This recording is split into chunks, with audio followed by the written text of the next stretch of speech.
In 31 BC, the fate of the ancient world teetered on the edge of a blade. Two powers stood face to face, Rome and Egypt.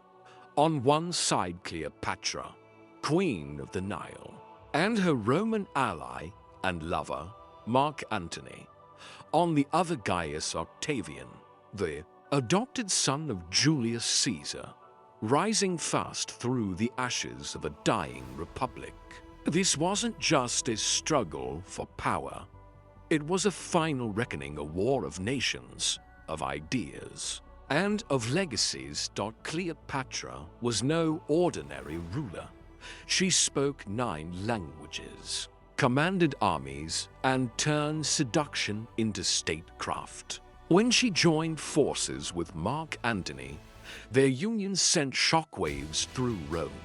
They were seen not just as lovers, but as a threat to the Republic itself. Octavian painted them as tyrants, declaring that Antony had fallen under the spell of an Eastern queen.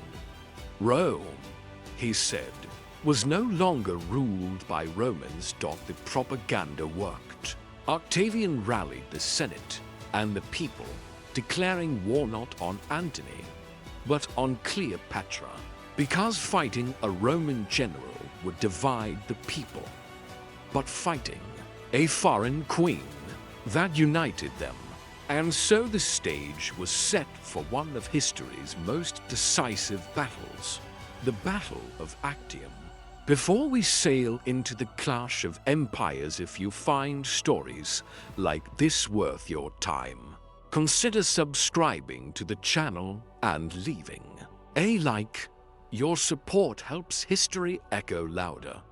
On September 2nd, 31 BC, off the western coast of Greece, two massive fleets collided. Cleopatra and Antony commanded 130 ships, but they were heavy and slow. Octavian, with his brilliant admiral Agrippa, controlled faster, more agile vessels.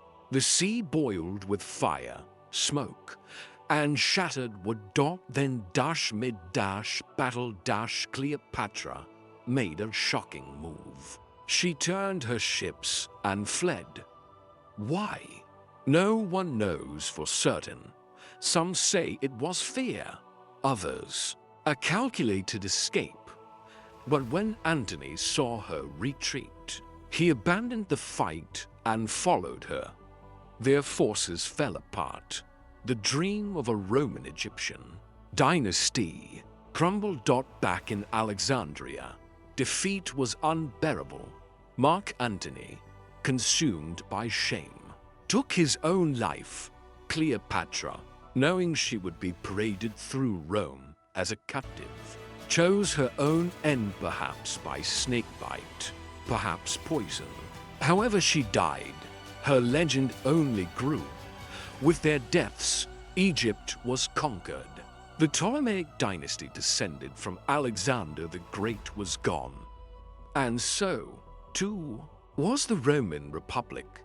Octavian returned to Rome not as a general, but as its undisputed ruler.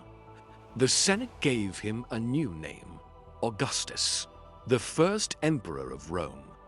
A new era had begun, the age of emperors, the Pax Romana. One queen's fall had sealed the rise of an empire.